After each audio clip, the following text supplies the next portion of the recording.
Hello everyone, and thank you for attending today's webinar, I Don't Trust Your Brand Because, What Online Customers Told Us, brought to you by Neustar. Audio is being provided via voice, so please be sure to turn up the sound on your speakers. And yes, that is an ambulance behind us, but it will pass soon. If you have any audio or technical difficulty, please click on the Help widget at the bottom of the screen. It has a question mark icon and covers common technical issues. If you're unable to resolve the issue or have any questions during the webcast, you can click on the Q&A widget at the bottom and submit your questions. Lastly, an on-demand version of the webcast will be available and sent to your email in the next few days. I'd now like to introduce today's presenters. Joe Lovelace, Senior Security Services Manager at Neustar, will be leading our discussion along with Dr. Larry Ponemon, the Chairman and Founder of the Ponemon Institute, a research think tank dedicated to advancing privacy and data protection practices.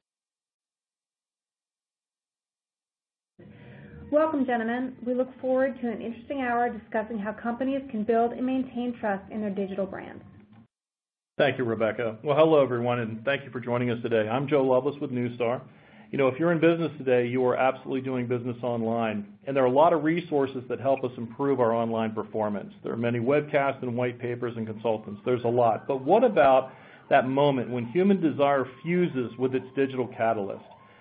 This ground Neustar knows very, very well, but we took the opportunity to go a bit deeper into the emotional security impetuses that actually either drive or inhibit user conduct. Neustar worked with the Ponemon Institute to get deeper insights, and joining us today is Dr. Larry Ponemon to discuss and share this research. Welcome, Larry. Thank you very much, Joe. It's good to co-present with you. Now, Larry, this research focused on three very pronounced areas of trust. Understanding that a brand is absolutely built on trust. This research had a lot of questions that focused on website content and advertising, focused on the performance and the availability of websites, as well as the overall confidence that users have in the security they encounter when they are going from website to website. Tell us a little bit about some of the demographics behind this research and some of the construction in the research that went into producing this report. Well, the demographics are simple. They're people like you and me, people who use the internet regularly, people who basically have a day job, if they're lucky, I suppose. We basically look at people throughout the United States. Actually, it's a North American study. So, you know, if we did this study again and we basically looked at European perceptions, we might actually see some differences. Again, that's a little bit of conjecture on my part. But we really tried to get down not to the extraordinary user or the user elite, but people who just routinely spend time on the internet doing a whole bunch of things like social media, email, texting, all of the good stuff that has become very routine for most Americans. Now, Larry, one of the things getting into the research was, and just kind of jumping in here, it had to do with a lot of user friction. This was basically the diminished online experience. Can you tell us a little bit about the results from this particular section and really why is this so troublesome for a lot of users? Sure. Now, I apologize. I want to say I might have a technical difficulty. My slides are not advancing. Are we still on slide number 1, or has it advanced? Yeah, this would be 5. Yeah, the user friction experience suffers. Okay. I'm going to move it. Again, I apologize to the audience.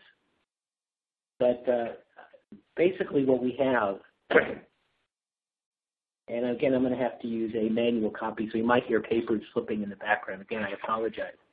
But what we basically found with research, and before I tell you about the findings, I just want to tell people about the scale. So basically, if you look at our survey instrument, and we'll tell you to get a copy of it at the end of the presentation, we basically are measuring these variables using a 10-point scale, and anything that's close to 7, 8, 9, or 10 is considered really important. It's called an importance scale. So 87% is this is really, really important. And 87% of our sample, of our study, said inadvertently providing username and passwords to a spoof fake website, that's a killer. We basically lose trust. Inadvertently downloading malware onto my computer, tablet, or smartphone, absolutely, we lose trust. Locked out of a website because of an authentication failure, yes, it has happened to me, 77%. It's basically a trust killer. Now, here's something that's really interesting, too. That's all the bad stuff, right? But waited a long time to have username or password reset. As you get older, you have more password resets because you're more likely to forget your password. And when it takes a long time, it's a trust killer. And then I forgot the standard response to a fact-based question. Yes, it has happened to me as well. And again, 46% said that's a trust killer. So security, validation, and authentication failures diminish that online experience in a pretty significant way. No, Larry, yeah, it's very interesting. In terms of waiting a long time to have the username or password reset, this is something that we'll see throughout the presentation here, which is this angst that is occurring on behalf of the consumer when something is taking too long, the impression that something is taking much longer than it should, and that perhaps some other type of activity is going on. Would you say that that's pretty accurate and consistent with some of the other findings? Yeah, not only in this study, which we're very proud of the study, I think it's great quality and some really interesting questions, but we've been looking at the consumer online experience for a long time. And one of the things I think we found is that when you lose trust and confidence in a brand for a variety of reasons, it takes just a long time to recover. Trust translates into business. If you don't trust, you might not use, you might not buy, you might actually find competitors. And that's just the nature of the world, the economic nature. So what we basically know is that in many cases it can take more than 1 year. Sometimes it never recovers fully. So, for example, we try to measure that how long question. How long did it take to have a positive perception of a company's brand following a data breach, which we consider a pretty bad event. And it's of the total sample, 24% said, I still do not have a positive perception of the company's brand. In other words, it never recovered for them. 27% said more than a year. It took more than a year to recover. And then 33% said 6 months to 1 year. And only 16%, which is kind of the smallest figure here, said it recovered in less than 6 months. So if you lose trust overall for a long period of time, that's a pretty nasty event. And I know we heard an ambulance in the background. Now you might be hearing my dog barking. So I apologize, audience. Well, that's over to you, so Larry, it's okay. So Larry, one of the things, and the thing that struck me about when we saw these results and we started looking at this, right, which was, data breaches, of course, are serious events, right, and it's not a good thing for brands to actually show data breaches and have them in. But the interesting thing about those particular statistics was how long it took customers to actually regain confidence in that website, and the entire time that customers are rebuilding their trust in that brand, they are still spending money. So it seemed to me that there were plenty of revenue losses that were incurred simply from that trust factor, whether or not that particular consumer had been affected by the breach directly, but just the trust had been put to a point where revenue actually flowed away because of the breach itself, and that right. leads into what? Yeah, go ahead. No, I just concur with you. It's absolutely, you described it beautifully. I didn't mean to interrupt. Yeah, no. So, but it does lead into the next slide relative to fraud experience, where the experience was direct, right? And as we look at the direct experience, and I know that myself, I'm personally on my third bank card within the last 14 months. I take them as a matter of course now, and it's one of those things where it is a reality. When we look at the results here, these were interesting results. Tell us a little bit about this part where fraud experience affected the user's confidence in that brand. Right. So you mentioned something that's near and dear to my heart as well. I think I probably had like 5 bank cards reissued over the last 2 years. And I think it's almost like an expectation that sooner or later the bank guy's going to get in. Maybe with these new chip and pin technologies it's going to get better, but when people have the situation that their card has been compromised, that's a bad day also. And it's not just data breaches, just the fact that you may be the subject of a credit card fraud or an identity theft crime. So did your credit or debit card fraud experiences heighten your level of concern about the security of websites you visit and use? And the answer is yes, 59%. Very large percentage. And then the 41% that said no, they're probably sleeping when they did the survey. So again, the majority of people definitely see it as a bad day, and it does diminish your confidence in the retailer, the online merchant. And even if the online merchant had really very little to do with the theft, it's the expectation is it happened, on their watch, and therefore there's concern. Yeah, and it's interesting because when we look at some of these hard experiences, right? We look at these experiences of breach, we look at these experiences relative to fraud. These are direct, not a lot of surprise here, but big numbers, and obviously a lot of big money that's actually involved. But when we started to dig deeper and we started to look into some of the other things that actually affected trustworthiness, this is where the study got very interesting, Larry. And I would love for you to just offer your perspectives and the things that we found here relative to how user behavior and user perception was actually influenced by things that are not necessarily as overt as breaches or fraud. Yeah, so I absolutely love the data in this slide. I mean, this slide is jam-packed. I could make like 2 webinars out of this one slide. So if for those people that are really interested in the details, because I'm a research wonk, so I really like details. We really provide a lot of these details in the research report that we wrote, and I think we published that early summer, so it's very new. But basically, we found that what are the trust busters, like myth busters, the trust busters? What's driving them away from your website? Well, 91% said marketing, inaccurate content is it's a no-no. 88% said just general website performance. It's sluggish or it doesn't work many times. Basically, that's a no-no. And then 75% said security. But what was interesting about security, and that'll be my second part of the slide, is it was that security seemed too cheesy or too easy.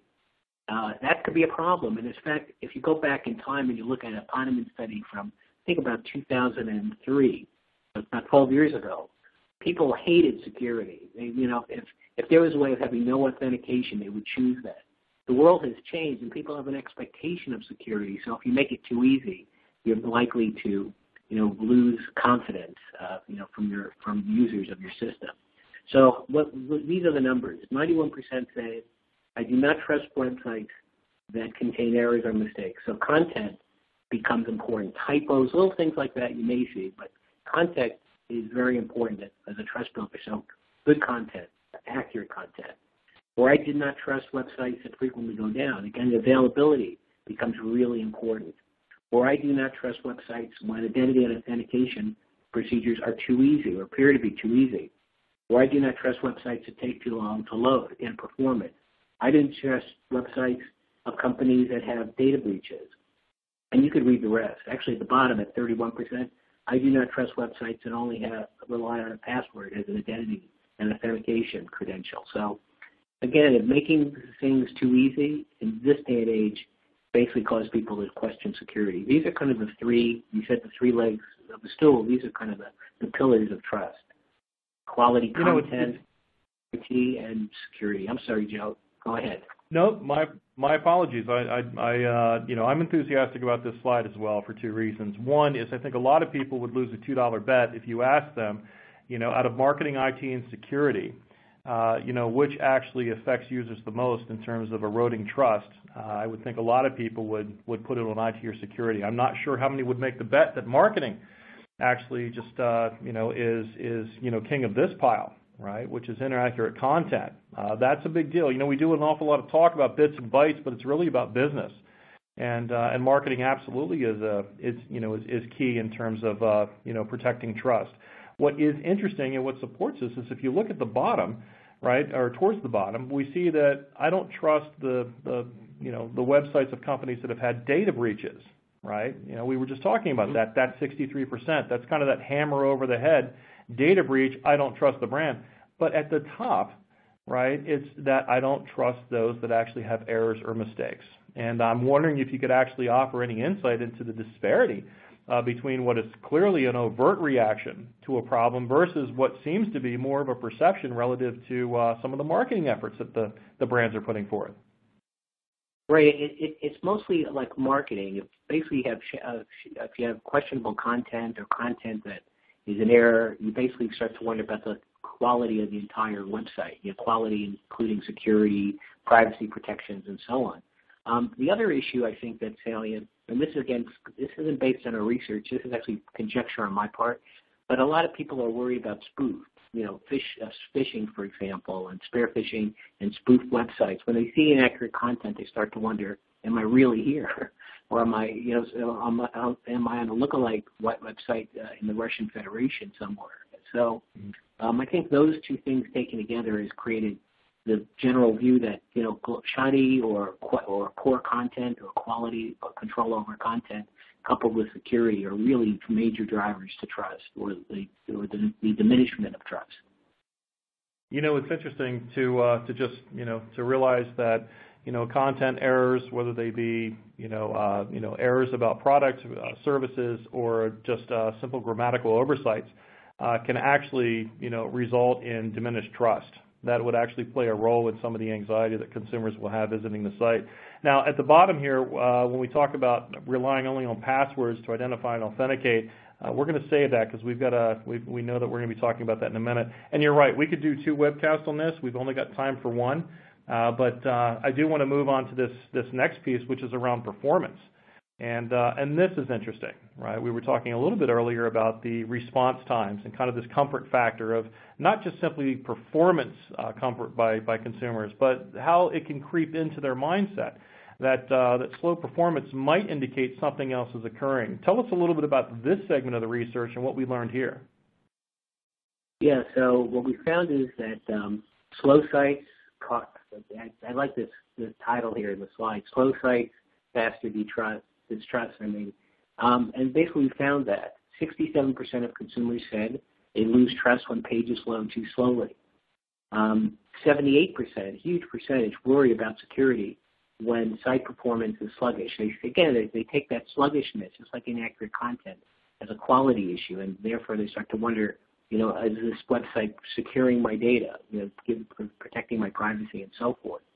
40% worry most at the checkout, when you're basically buying a product or whatever, and you have your shopping basket ready to roll, and things just don't move quickly, and you've just surrendered your credit card details. This is when people start to worry.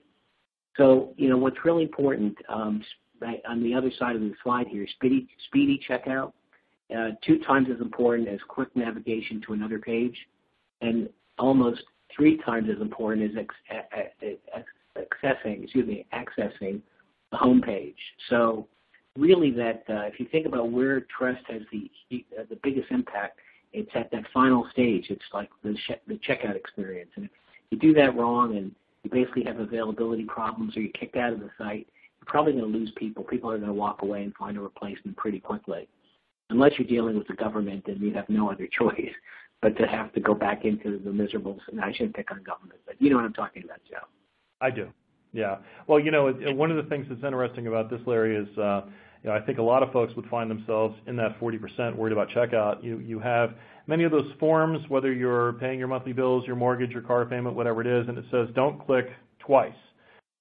Click once and submit. And there's always that hold your breath for a moment to see if it completes processing so you don't end up with multiple transactions, on your account. And it certainly explains some of the anxiety that can lead to folks concerned about, not just the security aspects, but just what is actually going on. When I look at speedy checkout, twice as important as navigating to another page, this is a place where, and Neustar sees this quite often in work with its own customers, where customers will take, load testing opportunities to look at their shopping carts, to look at the different services, and particularly within supply chains, to make sure they're performing, to be dialed into whatever shortfalls or sluggishness might occur in those processes that would lead to erosion. So this was a very interesting, bit of information around performance. And we're going to come back to this in a minute, but it does lead into this conversation that we were having around content, and I want to come back to this a little bit in this next slide where we talk about advertising. We live in a commercial society. We live in a society where there's advertising all over the place, even when you're already in with the the vendor or the retailer or whoever it happens to be. You're still getting advertised, too. So tell us a little bit about how this, this part of marketing, as much as we talked about marketing content being a potential risk, let's look at these stats. This was very interesting. Tell us a little bit about this part of the study. Okay. Well, thank you very much, Joe. Let's talk a little bit about this.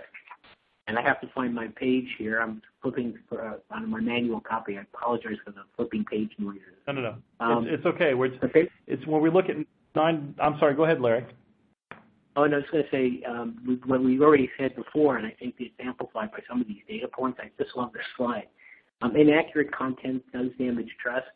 Specifically, some of these stats are just amazing. Like 9 out of 10 consumers say inaccurate online content increases distrust.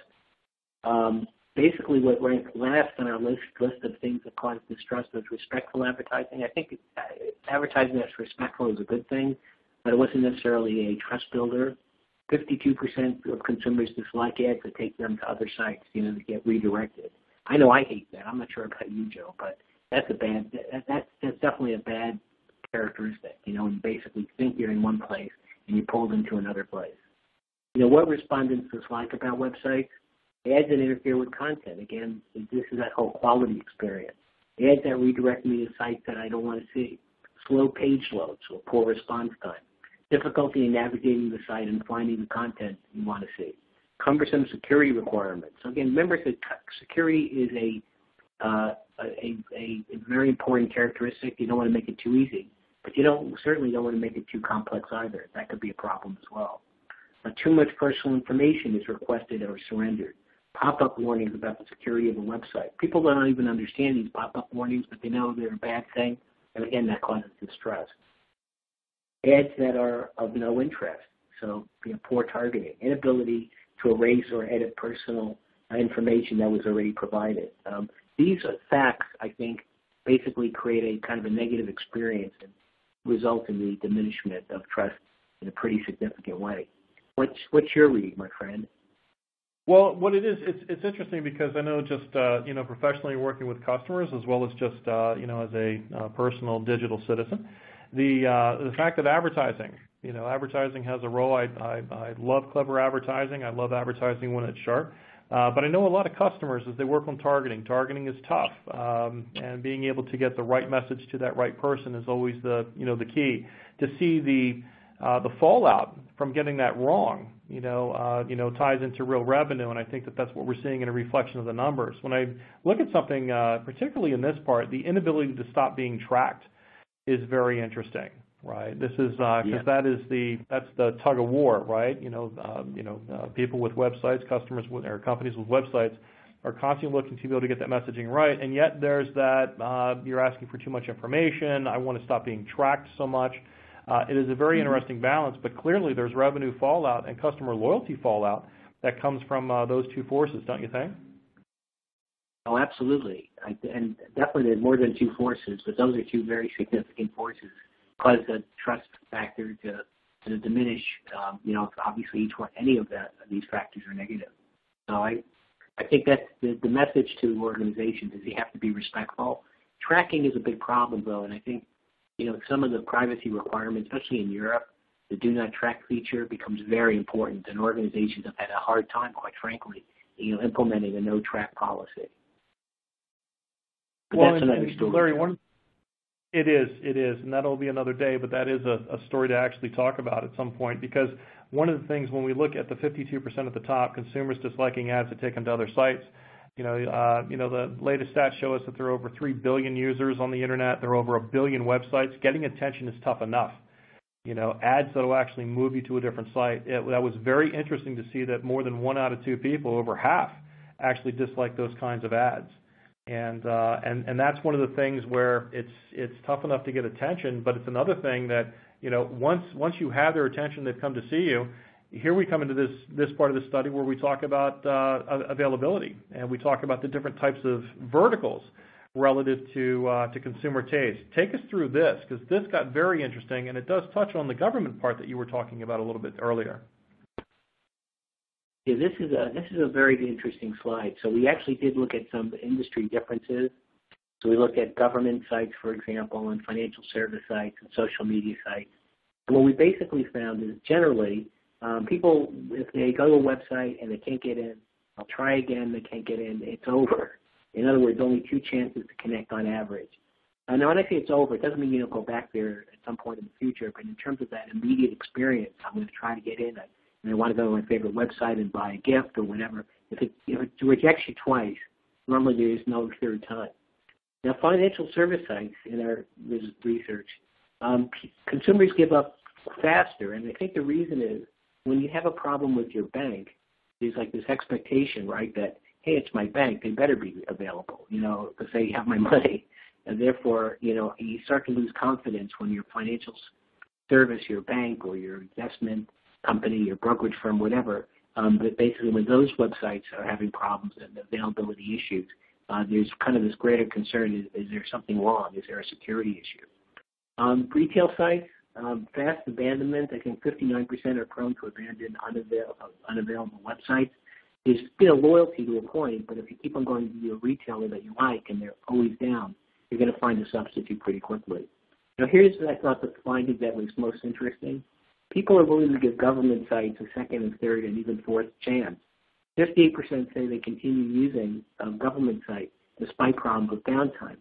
I think the reason, now this might sound like a political thing, and I'm not too political, but the key variable is government, the expectation is probably not the same as a commercial site.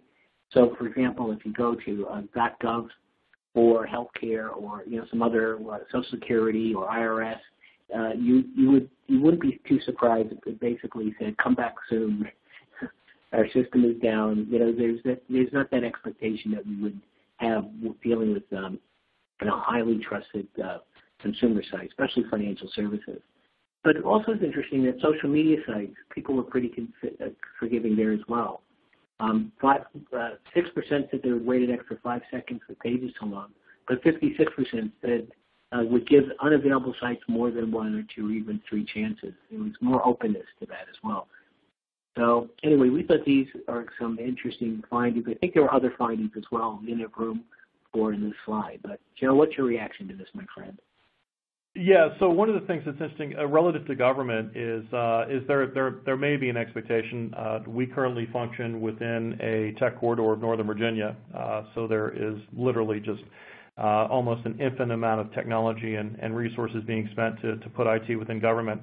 However, to your point, I would add that there are compulsory reasons why a lot of folks will stay on a website, whether it be for taxes, whether it be for property transfers, whether it be for any sort of government business that you're stuck. You're unique in that you actually have to get through, right? But the social site was interesting, and this speaks a lot as we, anytime you're out in the general public or public transit, you see elevator, people are staring at their phones, right? And a lot of it is social. Unfortunately, we still see it on the freeway where people are on their phones. But it is interesting because not a lot of transition. What stuck out here to me was the retail sites. The financial services sites is interesting. Discontinue.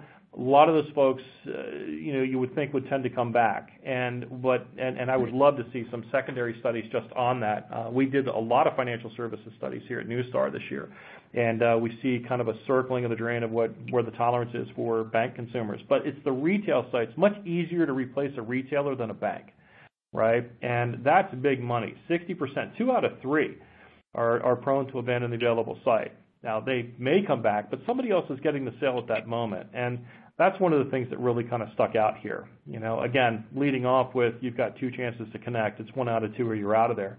But the retail sites was really the one that stuck out on this page. And that was Very interesting cool. Because, we come back into the security aspects, right? And this is where we're building a little bit on some of the earlier conversation. We had some of the earlier stats relative to passwords and safeguards and so on. Let's break this down. You did some really good work here actually extrapolating some deep information about what folks think about security. So walk us through this, Larry. Sure, absolutely. And so I suppose we're on the slide that says data breaches, damage, Lozad. Yeah, this is the data breaches everyday occurrence. So okay. This is, so it's 63% have distrusted brands that have been breached. We talked a little bit about that. But it's the 55% distrusting websites without safeguards. That got interesting. Kind of take us through this a little bit. Sure, absolutely. And again, I'm sorry about having to calibrate the manual versus the technology. It's good experience. I feel like I'm back in the Stone Age, having a paper copy. No, it's good. It's the information that matters. But at least the dog stopped barking, so I feel really good about that. Okay. Okay. So we found that 63% distrust brands that have been breached. So breach is a bad event, and I think we actually had a data stat on that earlier. So this isn't the only bad thing that causes the diminishment of trust, but it's a bad thing. You definitely don't want to have a data breach.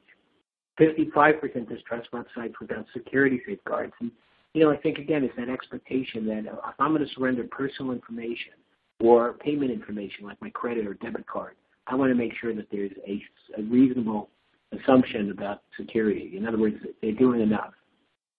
31% distrust websites that rely only on passwords.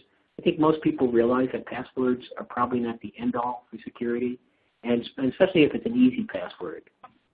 But complex passwords can be very hard for people, especially in my age demographic or older, because we forget them. Expectations are highest for financial services, and remember I made that point in the last slide. People have an expectation of high availability, good security, good privacy requirements when they're dealing with their financial services organizations, whether bank, investment management, and so on. It seems like lower opinions about the effects of breach on e-commerce security, and only 24% have high expectations for various shopping sites. So I think those are some, important statistics, especially around, the differences between financial services and some other industries that we've looked at, as well as the whole issue about our passwords adequate. Is our passwords enough? And it seems like the data suggests they're probably not. Well, and Larry, so one of the things in the preceding, in the preceding slide where we talked a little bit about the different industries, and then we get into some of the deeper security problems here. It leads us into this DDoS scenario. DDoS is something that has obviously become quite prevalent. Neustar just did release its fall report, and the results of over 700 companies were that 1 out of 2 had been attacked, and if for those that had been attacked, there was an 8 in 10 chance. Over 80% had been attacked multiple times. So it's a reality regardless of vertical, but it's a reality in which we took data and applied it to financial services. And this plays right into this trust factor. We talked about the high expectations on financial services in the previous slide. We've talked throughout this presentation about financial services having a bit more of the responsibility to consumers to assuage the fears. But this is one place that has shown up, and Neustar has seen this. Neustar is obviously a Tier 1 DDoS combatant. Financial institutions are part of our clientele, and attacks like this are becoming more common. And this is where, outside of the just general probe, attackers do look to probe, it's not always about taking someone offline. So when we talk about availability, the cause of availability or lack thereof can be a DDoS attack. In this particular case, we are seeing a much larger number of attacks that are simply disrupting parts of a website as opposed to taking them offline. And some of the data that we sourced to actually put together these scenarios showed us that elements such as payment applications or user sign-on or user transfers will be targeted with very specific DDoS attacks that will tie up that application but leave that vendor online, leave that website online so that it can be accessed. And you can imagine when you have the user sign-on application, whether it be mobile, whether it be from PC or tablet, that when folks can't access their money, the phones at the bank ring, right? The call centers are notified. I mean, folks will get hot quickly, and they want action. That can become a significant distraction inside financial services institutions, and we have seen, these things. We call them smoke screens. And this technique, which distracts IT, distracts all the attention away from the actual activity, which is to still use the available bandwidth to insert malware or insert some level of code that will execute either immediately or subsequently an illegal transfer. So when we talk about availability issues, there's what we've talked about, which is customers being a little bit concerned. And then we look at the real-world results of what happens when these types of things do happen. And in the case of financial services, more than 1 out of 3 of the financial services that were actually attacked in Neustar's study recently had actually been robbed. They had actually they experienced some level of theft. And that's one of the reasons that when we look at security and we look at the different types of ways to undermine security, this certainly doesn't help, IT and marketing organizations, improve performance and online experience. This is a significant problem that we, have identified and continue to see and help customers actually get through.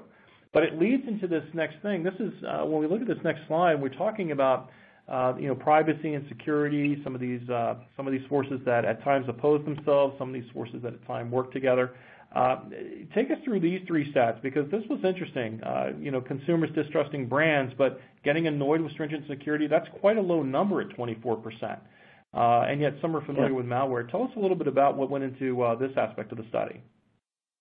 Now, just as an aside, by the way, as you were talking about the last slide about denial of service, we did a study just recently on the cost of cybercrime.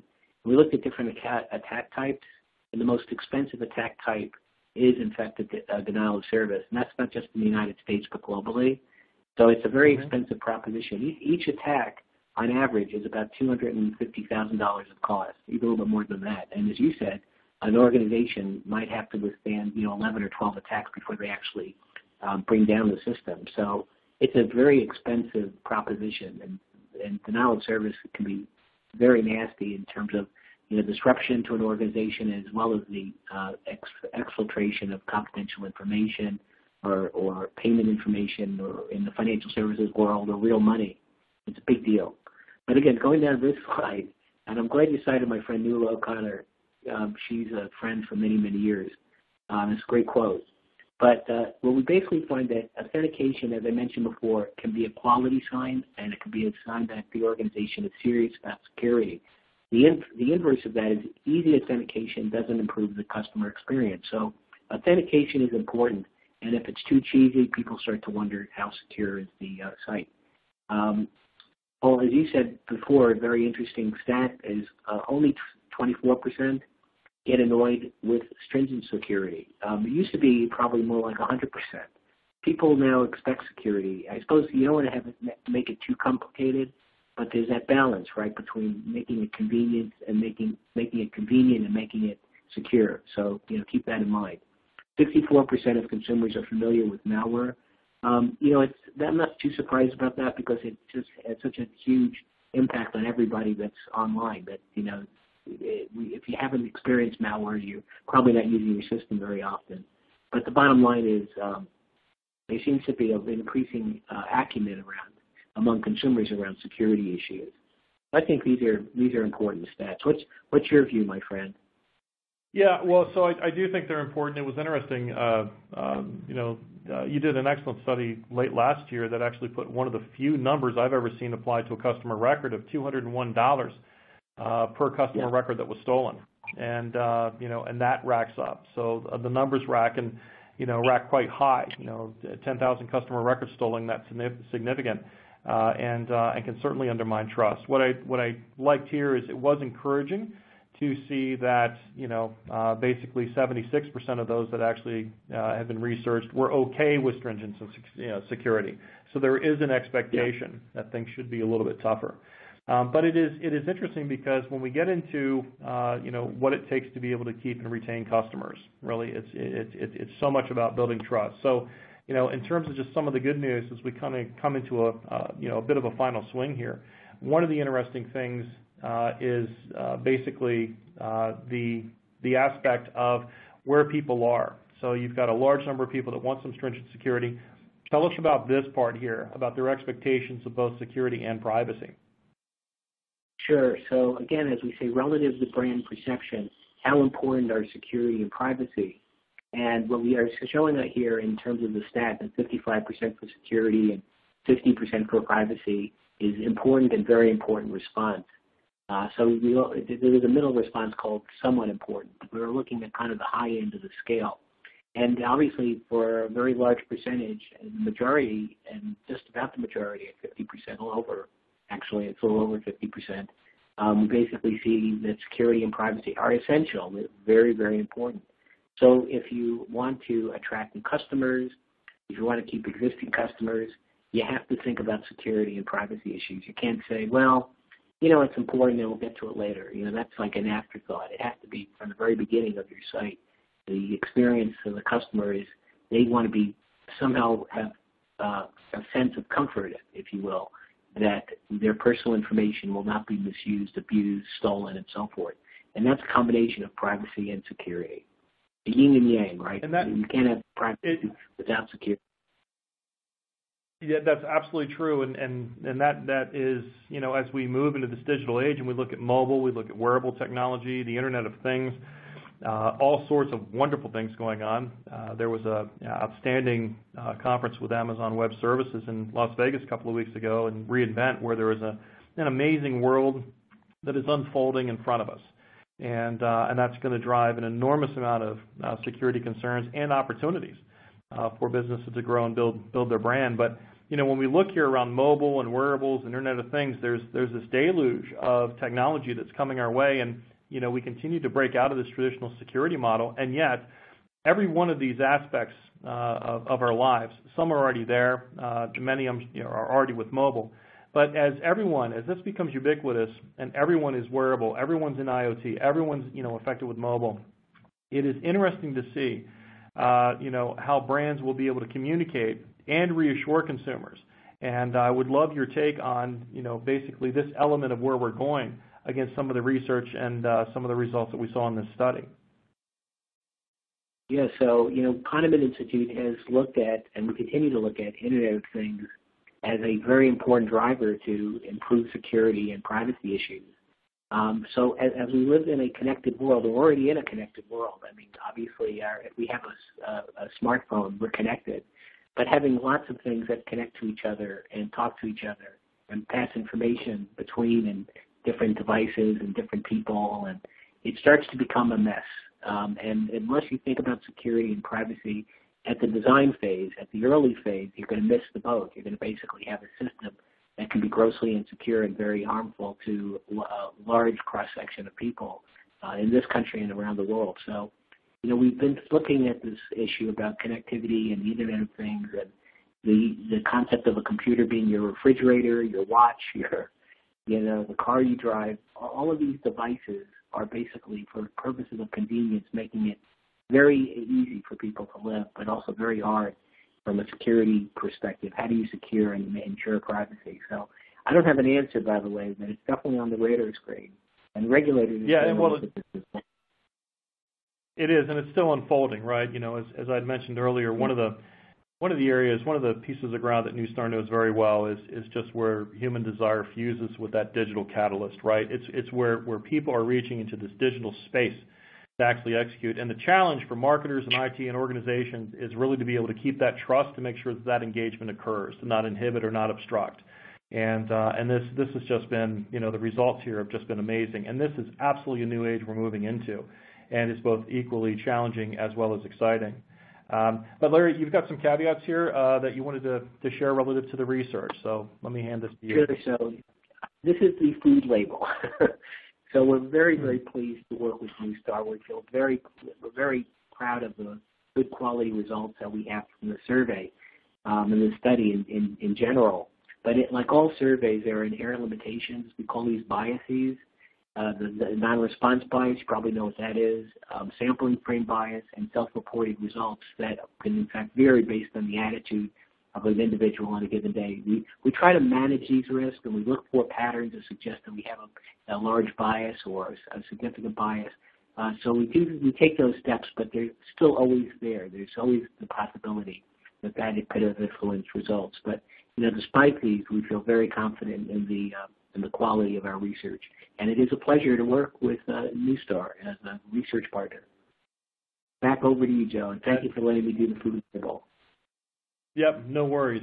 No worries at all. So as we wrap through this, let's talk about takeaways and considerations. One of the things that that our CMO, Lisa Joy Rosner, talks about is really around how marketing and can assist IT.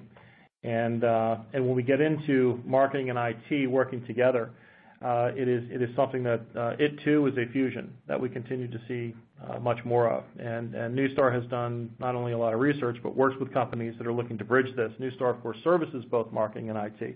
and we see this bridge getting stronger. That's encouraging. What is good advice is truly from our CIO and CSO, Mark Tonneson, about every employee in the company is a brand steward, and that's essential. And when you have marketing and IT working together, it leads to very, very good things. And I think one of the things that we've seen today, particularly when we look at some of the earlier things that can undermine trust, is that type of relationship.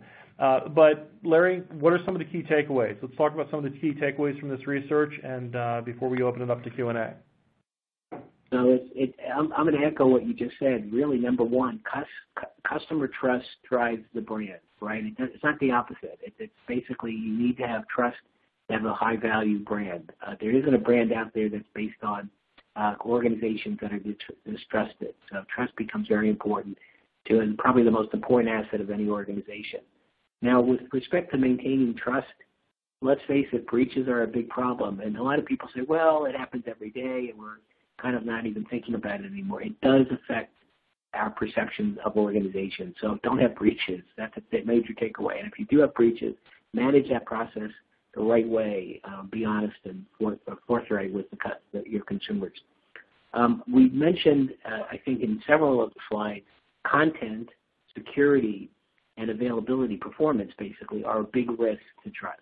And if you're basically trying to avoid a trust meltdown, you can manage these things. You can have better content in terms of quality, better security safeguards, and performance issues, making sure your websites are available all the time or as close to all the time as possible.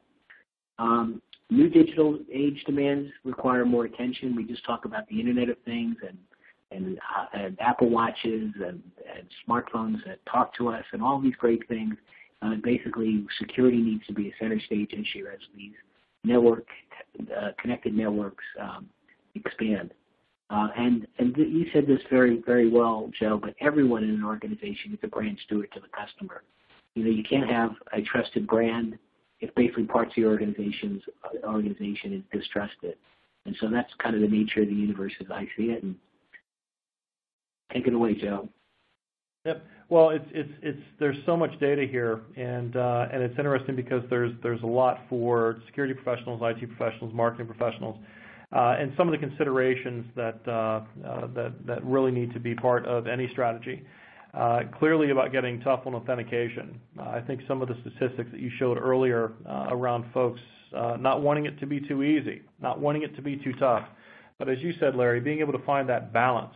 Right, being able to find the balance that gives people that comfort that not everyone is getting in, and that those that are trying to get in who should not be getting in, are being denied, while not creating it too tough for people to get to what they need to get to efficiently. And certainly, we've seen multi-step authentication. We've seen a number of new technologies and companies that are coming online, and in order to be able to assist in that type of authentication. So that's one of the first places where to be able to build trust.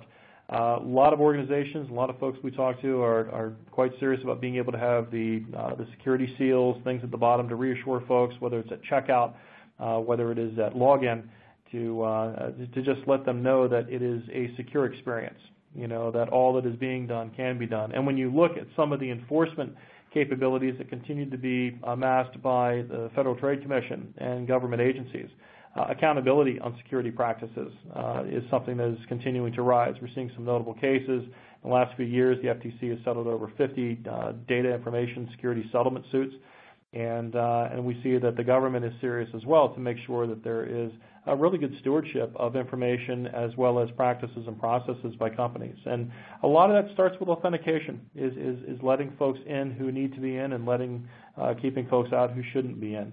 Leveraging performance as reassurance. This is something that continues to rise. Neustar has seen this quite a bit in the last 3 years, in which performance is becoming quickly part of ongoing conversations. This is probably one of the places where marketing and IT actually talk probably more than most in other areas, which is marketing is running campaigns, interactive ads, they're doing they're retargeting, and so on. Websites that can actually perform and where that performance is tightly monitored can do an awful lot to enable marketing. And as we've seen in the research here, Larry, that level of reassurance goes a long way of being able to keep consumers engaged and on the site. And performance as part of a security conversation, performance as part of a marketing conversation, and performance as part of a trust initiative is absolutely key and should enter the conversation in any shop for strategy. Reducing friction and redirection. It was really clear that there is significant distaste for being taken away from something that you don't want to be taken away from, or just getting way too much friction, having to click through far too many ads, or to go through far too many steps to be able to actually accomplish an online task and an online engagement. Those stats were actually tied to money. I'm sure that there are other studies and things that can be done to tie the effects of friction and redirection directly to bottom line, as well as top line loss. Marketing and IT, got to get after it together, right? These are conversations that need to happen. This goes a long way as opposed to just phone calls when there's an issue, but just certainly some level of cooperation. Marketing does not need to get all the way down into the finite aspects of what IT is doing, right? But they need to make sure that there are clear objectives that IT can work to that are realistic. IT has to open itself up as well to marketing, and there continues to be a bit of a split that Neustar sees where, IT and marketing can be isolated. There's some shops that are out there that are doing it beautifully, where there's true symbiosis between these two. But every organization, when we get into customer trust, if marketing and IT are not getting after it, then it really, really results in serious losses. And the problem is that, if it's first-time customers, these are losses that not only are not measured, but are not realized. They're not even known. You don't know what you're losing. So that is a big thing. Those conversations need to happen on those levels. And then listening to customers, understanding when too much is too much, understanding when not enough is not enough, and understanding the proclivities of what those users want, both from a technology perspective into the new age, as well as from a simply usage perspective, in terms of how they wish to engage and to what extent they wish to continue engagement. So the report, before we open it up to Q&A here, the report is available off of the Neustar website. Dr. Larry Ponemon and the Ponemon handle, as well as the website, are here as well. You're welcome to contact us here at Neustar. But let's go ahead and open it up to questions. And Larry, I've got one right here for you that's right out of the gate. A question about were there any discernible differences in answers between the age groups?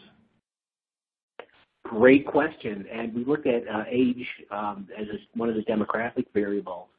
And we were expecting huge differences, but that would be kind of a major finding. And we actually didn't see any statistically significant difference, that the trust drivers are the same whether you're 30 years old or 60 or above 60 years of age. We thought that was actually a pretty cool finding. The fact that we didn't get a finding is a cool finding. In 18 to 65, that is broad, right? That's millennials, that's Gen X, that's baby boomers. That's a large group. But go ahead. It was everyone except people 100 years. I suppose that we have a small groups of people that were not represented. We covered the waterfront in terms of age as one of the variables. We looked at it from every angle, and there was virtually just great consistency across these different age groups. That's amazing. Larry, another one here. Question about the three pieces, content, performance, and security. Which seem to be most important? We looked at an awful lot of data, Larry, and that is a good question. Was there any one that reigned over the other? We saw some of the earlier stats, but tell me a little bit about that. That's a good question. Yeah, it's a great question, and the answer is not really. There are, I would consider the three equivalent in terms of affecting the trustworthiness, the perception of trust. And I suppose, it might vary a little bit based on an individual and what they think is most important.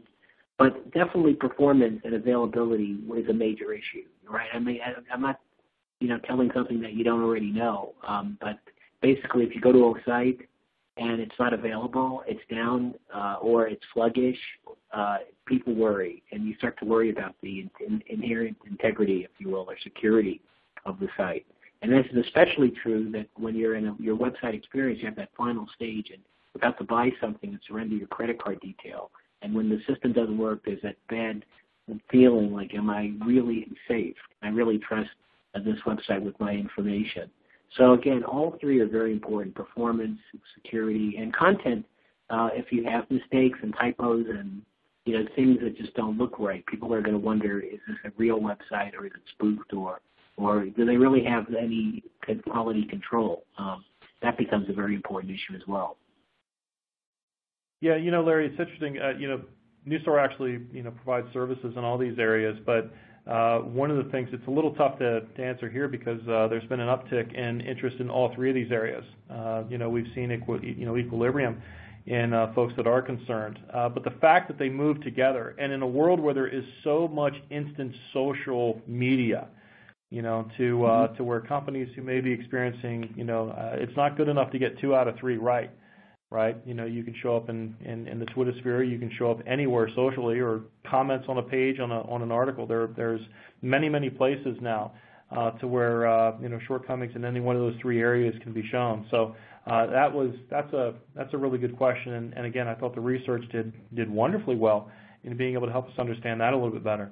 So time for one last question here, Larry, and the question is, are these concerns increasing or decreasing year over year? And it's interesting, I can simply say from the Neustar side, as I just commented, we've certainly seen a bit of an increase. But, Larry, the Ponemon Institute does an awful lot of studies.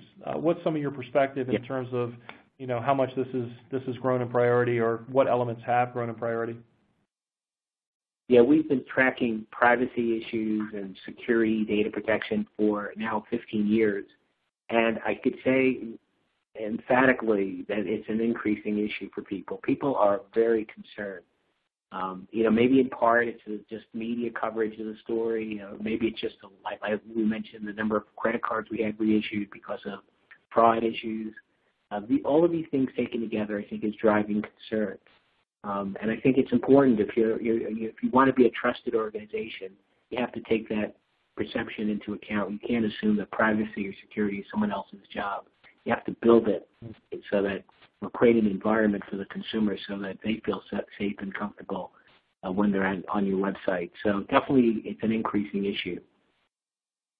Okay, very good. So, well, we are out of time. My apologies to those questions that we did not get to. We will certainly respond offline to those that inquired. In the meantime, please make yourself known to the Ponemon Group, the Ponemon Institute. They've got tremendous resources available, and please get a copy of the report that's up on the Neustar website.